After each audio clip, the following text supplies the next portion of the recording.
শিলচরে কতকাল গরম দেয় বর্তমানে? হ্যাঁ কতকাল গরম দেয়? গুয়াহাটি আসেছি, ঠিক আছে। বর্তমানে শিলচরে এখন 38 ডিগ্রি গরম চলে। এখন দুপুর সকাল বাজে 11:30।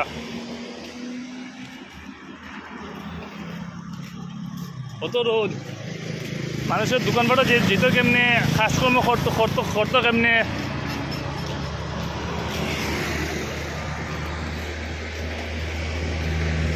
তোমার লাইক করবেন, শেয়ার করবেন। এখন যদি এরকম একটা সুরেতে বাঁধে দেওয়া যায় বীজের মধ্যে, এর স্বাস্থ্য কত বড় হইব তোমরা এটা চিন্তা করার চেয়ে বেশি চিন্তা হয়ে যাব। এটা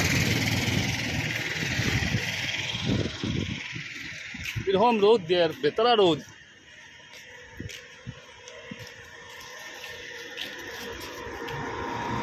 জানি না গুয়াহাটি কতটা রোদ হইব, খুঁজে না। আসামও 38 ডিগ্রি রোদ চলে না বর্তমানে। ঠিক আছে, রাখি দাদা, সব ভাই বন্ধু। যান প্রচণ্ড গরম যায় এখন শিলচরও বীজের উপরে। রাখি লাইক করি আর কিনা, তো রোদের মধ্যে ভিডিওটা শুট করলাম।